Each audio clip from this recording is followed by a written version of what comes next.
There is often an increase in youth anger during puberty that comes as a shock to a lot of parents. It can have significant negative impacts on families and society. We've all seen the shocking headlines and disturbing videos of angry teenagers lashing out at their parents, peers, or even themselves. By familiarizing yourself with the effects of puberty on kids and learning strategies to help teach your child to better regulate their anger, you can set them up for successfully riding the waves through the puberty thunderstorm. I'm going to briefly share a client story with you, then explain how puberty may be related to your child's angry outbursts, and most importantly, teach you 5 steps that you can teach your child to help them control their anger. So just the other day, a mom sought my support for her 10-year-old boy who was having angry outbursts at school and home. This was atypical behavior, and she was understandably concerned. I asked about whether there had been any significant changes in their life recently, a move, a change of schools, house guests, new extracurricular activities, or other significant transitions. I asked about whether her son had changed friend groups or started spending more or less time on activities he had previously enjoyed. Things had been remarkably consistent, except that he was fighting with his siblings and acting rudely in class at school. The mom was really good about setting her child up for success by using consistency in the family's daily routines with regard to eating regular, low-sugar, high-protein meals, having early and consistent bedtimes, keeping a daily schedule with a relaxed rhythm, and providing a warm and supportive home environment. This was music to my ears because consistency is one of the 5 C's in my parenting framework and can do wonders for setting your children up for success in terms of good behavior. So let's move on to talking about puberty effects. Nothing seemed to be triggering these new angry outbursts except for the child's age. At 10 years old, he was likely starting the early phases of puberty. Hormones in his brain are triggering physical and emotional changes. It doesn't happen all at once, but rather slowly over time. But there are spurts where these chemical messengers in the brain tell the body to produce more testosterone, and suddenly your child needs to learn how to regulate these new impulses and feelings. Now, both men and women produce testosterone, but the levels are much higher in men, so it can sometimes be hard for moms to appreciate the emotions that go along with puberty in boys. I asked my husband once for his take on testosterone. He is both a man and a medical doctor. He's also generally a very calm and collected person, and he said testosterone makes it feel like he could punch something at any moment. Of course, you can also see these effects in girls, but typically to a lesser extent due to the lower testosterone levels. Picture your sweet little 10-year-old suddenly feeling these raging bull impulses. Pair that with their still developing brains, not yet fully able to inhibit impulses and make rational decisions. And it makes sense that they have trouble controlling their anger from time to time. So how can we help them? Let's get into anger management. As the preteen and teen brain continues to develop self-regulation, it's especially important that we equip kids with the tools to manage these new big emotions they're feeling.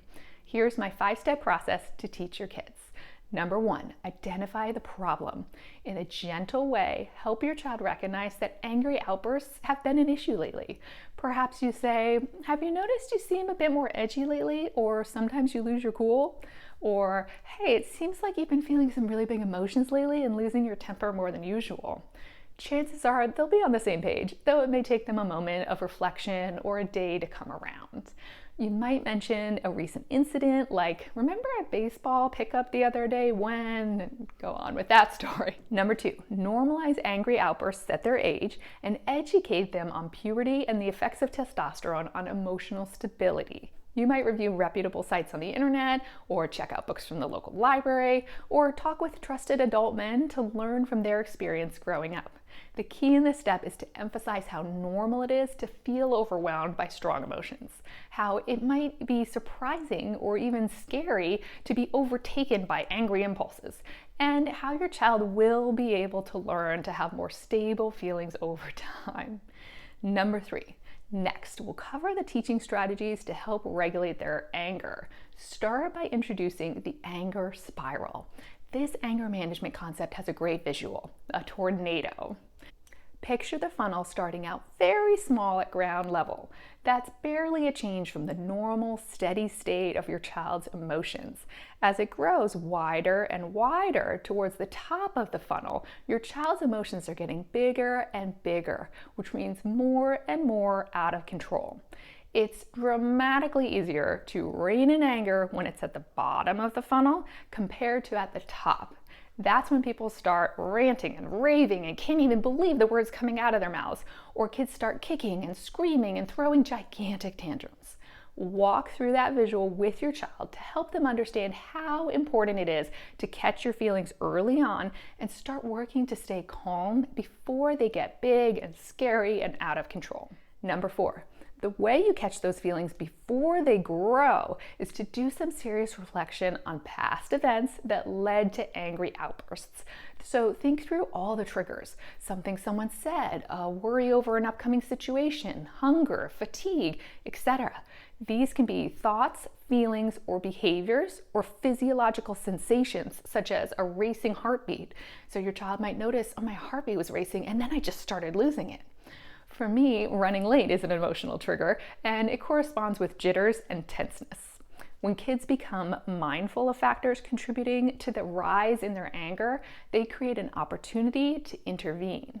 Ultimately, they should end up with a written list of triggers that they can review regularly to help them identify triggers early in the future.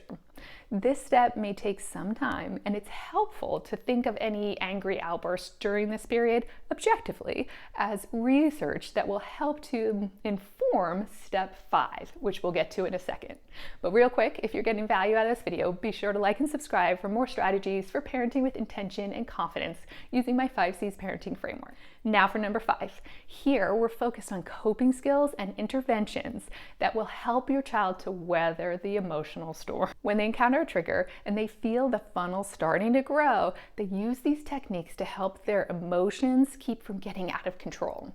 They remind themselves how much easier it is to tame the funnel when it's close to the ground and commit to using a strategy to keep the funnel from getting big and out of control.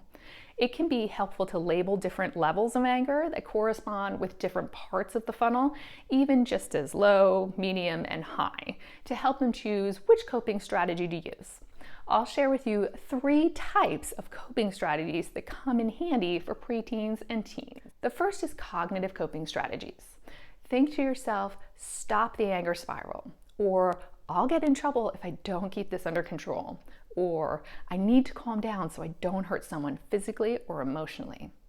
These are great mantras to repeat to yourself in the low level of the funnel, or maybe even into the medium level of the funnel. Second is behavioral coping strategies. Intentionally focus on your breathing and take slow, deep breaths. Another option is to intentionally focus on releasing energy by clenching your fists very tightly and then releasing them and letting go of strong emotions. These strategies could be used at the low or medium level of the funnel.